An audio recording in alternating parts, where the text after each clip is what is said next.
Naam, karibu sana mpenzi mtazamaji wa runinga ya Kasuku.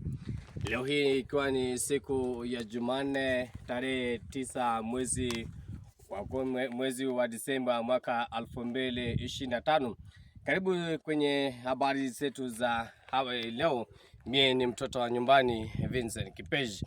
Leo hii niko katika eneo hili la Lokwaya ambapo ni mojawapo tu za eneo ambazo inapatikana katika eneo bunge la Kilgoris County ya Narok.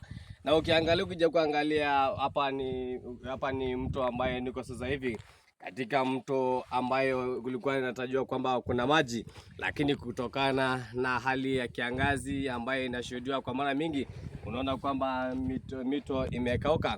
Hii ni kutokana na hali ya anga ambayo inashuhudiwa katika eneo hili. Na ukiangalia pia unaona kwamba mito imekauka, mito hakuna maji, na ndio maana unaangalia kwamba hakuna maji, manake mito imekauka kutokana na hali ya kiangazi ambayo inashuhudiwa katika eneo hili. Je, hii inamaanisha nini? Hii inamaanisha kwamba wakaji katika eneo hili ambalo linapatikana katika kusini la Transmara kwamba wamejitokeza na kuweza kuangamiza misitu ambayo inapatikana kwamba zinalete mvua.